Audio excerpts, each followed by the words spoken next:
मित्रों, शास्त्रों के अनुसार सूर्य देव और देवी छाया के पुत्र शनि देव को क्रूर ग्रह की संज्ञा दी गई है। शनि देव को न्याय का देवता कहा जाता है। इसके साथ ही उन्हें कर्म फल दाता भी कहते हैं। मित्रों, पुराणों और शास्त्रों में भगवान शिव को शनि देव का गुरु कहा गया है और आप तो ये जानते ही होंगे कि शनि देव महादेव के बहुत बड़े भक्त हैं। पुराणों और वेदों के अनुसार उन्हें कर्म फल दाता की उपाधि महादेव ने ही दी थी। परंतु मित्रों, बहुत कम लोग ये जानते हैं कि शनि देव जी को कर्म फल दाता बनाने का विचार विष्णु जी को आया था। तो मित्रों, ऐसा क्या हुआ कि शनि देव ने भगवान श्री कृष्ण जी पर अपनी वक्र दृष्टि डाली और उसके उपरांत श्री कृष्ण जी के साथ क्या हुआ, आइए जानते हैं इस कथा में। नमस्कार दोस्तों, आपका एक बार फिर तहे दिल से स्वागत है आपके अपने चैनल सनातन डायरी में। मित्रों, इस कथा का आरंभ भगवान श्री कृष्ण के जन्म से ही होता है। भगवान श्री कृष्ण जी के जन्म पर सभी देवी देवता उनके दर्शन करने के लिए गोकुल पहुँचे थे। इस दौरान शनि देव भी गोकुल धाम पहुँचे थे, परंतु भगवान श्री कृष्ण जी ने उन्हें गोकुल के द्वार पर ही रोक दिया। उनको दर्शन की आज्ञा नहीं मिली। आखिर ऐसा क्यों किया गया?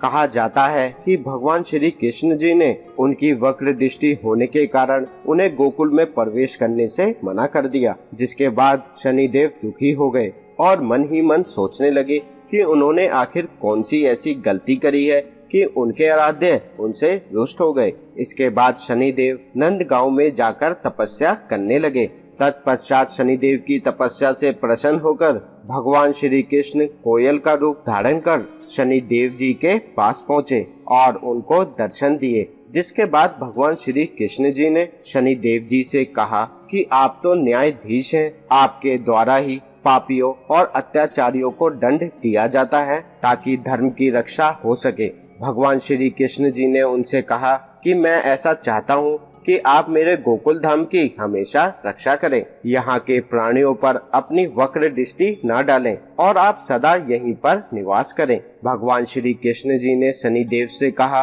कि मैं कोयल के रूप में आपसे यहाँ पर मिला हूँ, इसलिए आज से ये स्थान कोकला वन के नाम से जाना जाएगा। यहाँ पर कोयल के मधुर स्वर हमेशा गूंजते रहेंगे। कोकला वन के बारे में गरुड़ पुराण और नारद पुराण में भी बताया गया है। माना जाता है कि यहाँ पर भगवान श्री कृष्ण और शनि देव के दर्शन करने मात्र से ही साढ़े साती और शनि की दैया हमेशा के लिए समाप्त हो जाती है। इसके पश्चात एक प्रचलित कथा के अनुसार एक बार जब भगवान श्री कृष्ण पर और राधा जी पर शनि देव जी ने अपनी वक्र दृष्टि डाली, लेकिन इस वक्र दृष्टि का भगवान श्री कृष्ण जी पर उल्टा ही असर हुआ। पहले जब शनि देव की वक्र दृष्टि किसी पर डलती थी तो वहाँ बिल्कुल मायूसी और तहस नहस हो जाता था, लेकिन यह दृष्टि जब भगवान श्री कृष्ण पर आई तो उनका तेज और बढ़ गया और चारों ओर हरियाली छा गई। सारा वातावरण सुंदर हो गया। भगवान श्री कृष्ण और भी प्रभावशाली हो गए। शनि देव ये देखकर हैरान हो गए।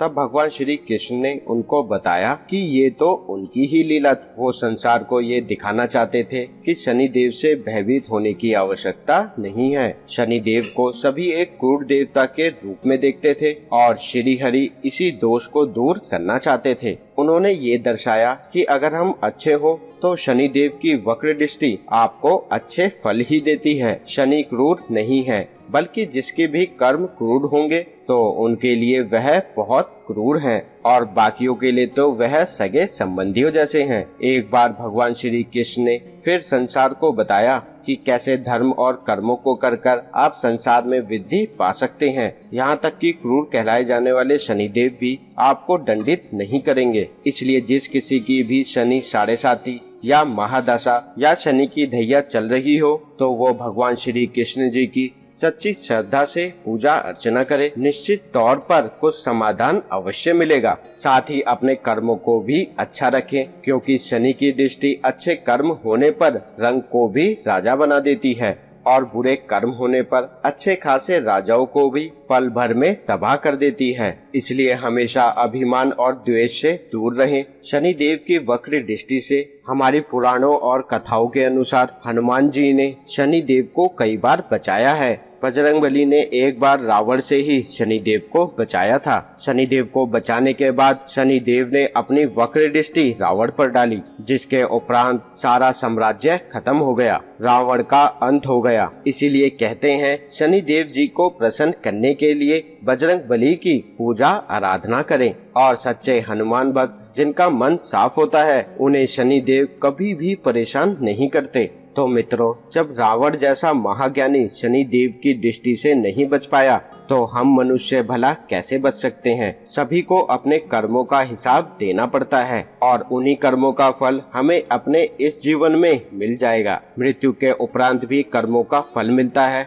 जो कि शनि के भाई यम देते हैं। इसीलिए मित्रों, कहा जाता है कि अगर शनिदेव को प्रसन्न रखना है तो अपने कर्मों को अच्छा कीजिए। निश्चित तौर पर आपको उनका अच्छा फल आज नहीं तो कल जरूर मिलेगा। और यही बात हमें भगवान श्री कृष्ण जी ने भी सिखाई है। तो एक बार मित्रों जरूर बोलिए जय श्री कृष्ण। मित्रों, आज के लिए बस इतना ही। अब हमें दीजिए इजाजत। मिलते हैं आपसे अगली वीडियो में एक नई आध्यात्मिक जानकारी के साथ। नमस्कार मित्रों।